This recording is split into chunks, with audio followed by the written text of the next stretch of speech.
Okay, I'm sorry you guys, but this movie has been absolutely everywhere recently and I just couldn't resist. We all know Winnie the Pooh as this nice, friendly teddy bear who likes honey a bit too much, but apparently that's not the whole story. I saw the trailer before watching this, I saw clips from this movie, and I knew it was going to be pretty gross visual-wise, and that I would have to be censoring a lot of the footage from this film. It also shares a few cast members from Mega Lightning, a film that I reviewed a couple of weeks ago. If you haven't seen my review of that already, you should go watch it. But the point is, I knew very well what I was getting into. Just look at the premise. I also want to provide a warning that the content of this film is quite graphic. It's a tasteless horror film. If you're not about that, please skip this video. You're all here for my commentary, so I'm gonna stop stalling. I just wanted to put a little intro in as usual. Without further ado, on with the review. Polos is life, Polos is life, Polos is life, Polos is life, Polos is life, sleep all night and then Polos is life. For the intro of this movie, we get a little animated segment explaining the backstory of the antagonists. Christopher Robin ventures into the 100-acre wood and finds our beloved Winnie the Pooh characters, Owl, Rabbit, Eeyore, Piglet and Winnie the Pooh, although it is specified that they're teenagers here. A young boy named Christopher Robin came across some most unusual adolescent creatures. Crossbreeds, who some would describe as abominations. The last part may be a little harsh, and it's later emphasized that they were children apparently, not like 17. I don't know how crossbreeding such different species is even biologically possible without some kind of scientific intervention. Are we supposed to assume that the gang was grown in a lab or something? That's the theory I'm going with. Anyways, Christopher Robin befriends them all and looks after them. However, time passes and Christopher Robin has to ditch them all to go to college. Not wanting to starve during the winter, the group decides to eat Eeyore. This traumatizes them, as you'd assume it would, so they then decide to hate humanity and take a vow of silence, like they're medieval monks. This storyline worked for Hannibal Lecter, so let's just go with it. I have to ask though, what were they doing before they met Christopher? Did so much time pass that they forgot those skills, or did he just come across them not long after they'd been abandoned by that lab? This segment is also done in what I assume is meant to be like E.H. Shepard's art style, but it doesn't have this elegance to it like his drawings did. The characters just look way too rounded. 5 years pass, and Christopher returns to the 100-acre wood with his fiancée, Mary. I assume this was meant to be a sweet moment between the two before they got married, but they argue about the existence of these creatures. Pooh,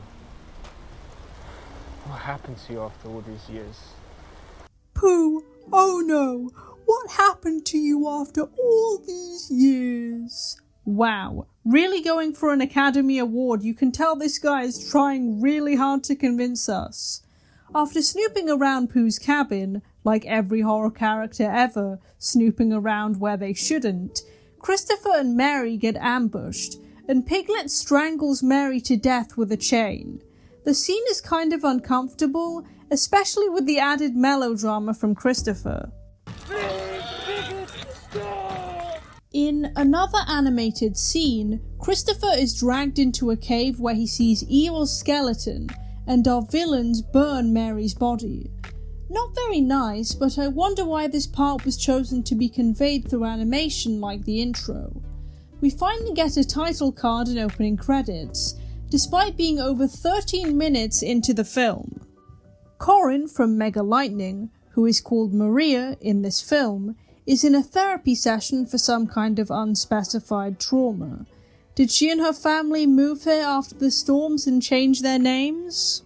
Her therapist recommends that Maria go on a trip to relax, so naturally she takes her friends, Jessica, Alice, Zoe and Lara, to rent a cabin in the 100-acre wood. Forgive me if I'm wrong, but this looks like the serial killer's house in Mega Lightning. Speaking of that film, one of Maria's friends, Tina, gets lost on the way to the cabin, and she's played by the same actress that plays Meg. I'm going with my same characters, but there's been a time skip theory here. Tina is pursued by Winnie the Pooh, who derobes her and violently smashes her head a few times before chucking her in a wood chipper. So this is Fargo now? Maria's backstory is actually explained to us. She had a stalker who broke into her house on several occasions. That explains why she's so on edge and is in therapy, but I prefer my theory personally. Pooh is actually keeping Christopher prisoner, and he has this dramatic flashback moment which left me cackling.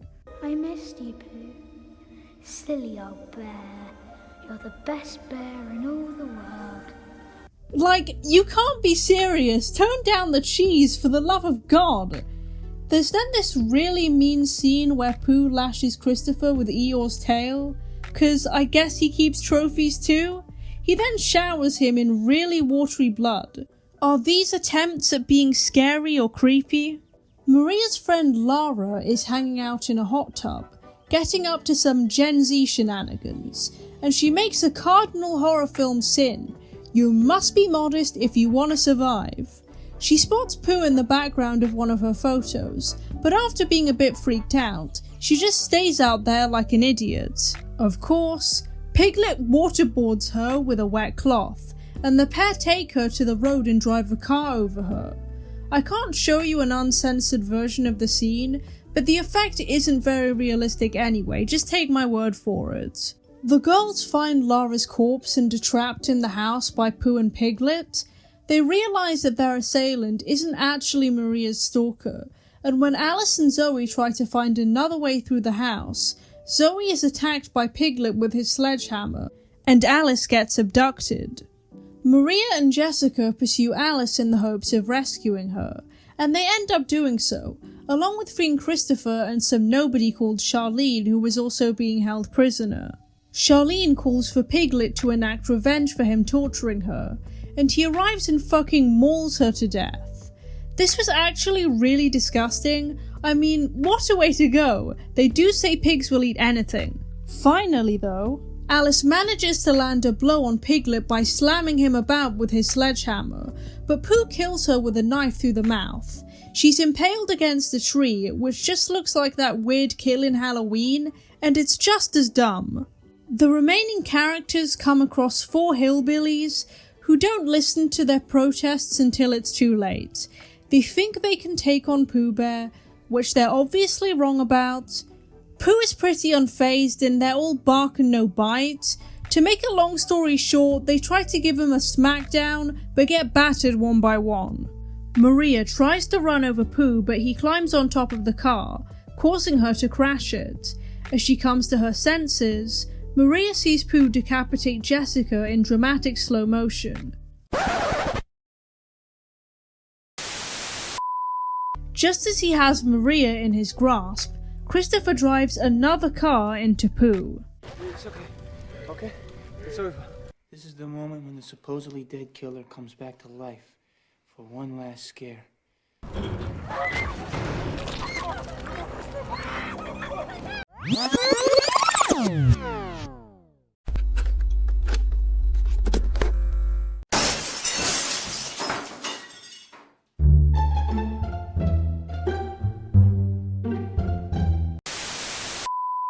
See, this movie is so predictable. Pooh holds Maria at knife point. Let her go. No. I'll stay with you forever. Take me instead.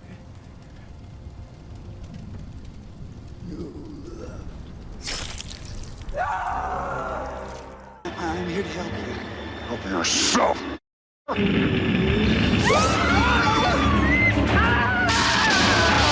This video writes itself, man. So, Maria dies and Christopher runs away crying as Pooh stabs Maria, and the film ends. One of the first major issues I can think of with this film is that none of the characters are likeable or memorable or interesting. Aside from Christopher Robin, because he's Christopher Robin, they try to give a couple of them some identity, but it's not very effective. Maria's stalker storyline is kind of engaging, and it gives the characters a reason to be in the setting and an actual reason to be confused about who is pursuing them, but it's not very well detailed. It's heavily suggested that Alice and Zoe are actually a couple as well, but again, it's very surface level and not expanded upon. What happened to the other animals anyway? Did Piglet and Pooh eat them too?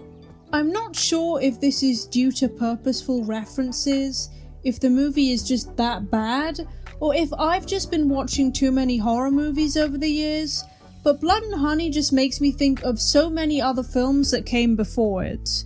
Along with the comments I made during my commentary section, the whole film just has this weird atmosphere that reminds me of the Texas Chainsaw movies, particularly the scene where Christopher is chained up, and Pooh has flashbacks. In terms of effects, the gore is pretty meh CGI, and the idea of certain kills like the wood chipper or being mauled to death by some pig beast are spooky, but none of the kills are executed well enough to actually be scary. Lots of the scenes are also just too dimly lit to really see what's going on. I don't really like the mutant/freak aspect of the story either. If you know about the creation of Winnie the Pooh, you'll know that Christopher Robin was the author's actual son, and Pooh Bear was based on his son's childhood teddy. That's why Winnie the Pooh has that kind of design originally. He's an anthropomorphic teddy bear. On that note, these costumes look cheap. The film is estimated to have a budget of less than $100,000 according to Variety magazine, but I just don't like the villains' designs. They don't even look like crossbreeds. They look like guys in weird Winnie the Pooh themed Halloween masks. Maybe that's where the Texas Chainsaw thing comes in? Worse yet, the writer and director of this film, Reese Frake Waterfield, plans on making more films like this. In an article by Bloody Disgusting, he apparently wants to make a similar horror film based on Bambi, where Bambi is, quote, a vicious killing machine that lurks in the wilderness. In another article by Screen Rant, Frake Waterfield apparently wants to make other films based on TMNT and Teletubbies. I get that this is meant to all be in good fun, but I'll get into why I'm a bit skeptical. You guys know I love bad movies. That doesn't really need to be said, does it? However, I've noticed a new type of bad movie that has been cropping up in the past couple of years. Sooner or later, someone was going to try to take advantage of the So Bad It's Good cult fanbase, and I don't think that there's inherently anything wrong with that as long as it's done well. I discussed this somewhat in my Mega Lightning video, but a So Bad It's Good film can't be produced artificially. Ironic, satirical, self-aware films are fine. I love them just as much. Although I poked fun at stuff like Killer Sofa and Mega Shark vs. Giant Octopus, I genuinely like them as films. What? I love garbage. But you can't make a no-budget silly film and have its appeal just be, guys, look at how stupid this is. Isn't our premise ridiculous? Look, the actors are so over the top. There has to be more to it than that if you're going out of your way to make a nonsensical film like this. And audiences can tell the difference. Just by skimming through Letterboxd reviews at the moment, most people are taking the piss, but not because they found the movie fun. True, So Bad It's Good funniness comes from a filmmaker having no clue what they're doing, having enough resources, and having too many yes men. Look at something like Cool Cat Saves the Kids compared to a film like this. I do understand what they're going for with Blood and Honey, I just hope that they don't make the same mistakes with their future projects. Well, that's all for this video. Be sure to follow me on social media as they are all linked in my description box. Don't forget to like and subscribe, and as always, thanks for watching. The blue and green ones are my favorite kind, but I'll eat the colored ones from time to time. Cause Polos is life, Polos is life, Polos is life, Polos is life, Polos is life, Polos is life. Sleep sleep all night and then Polos is life.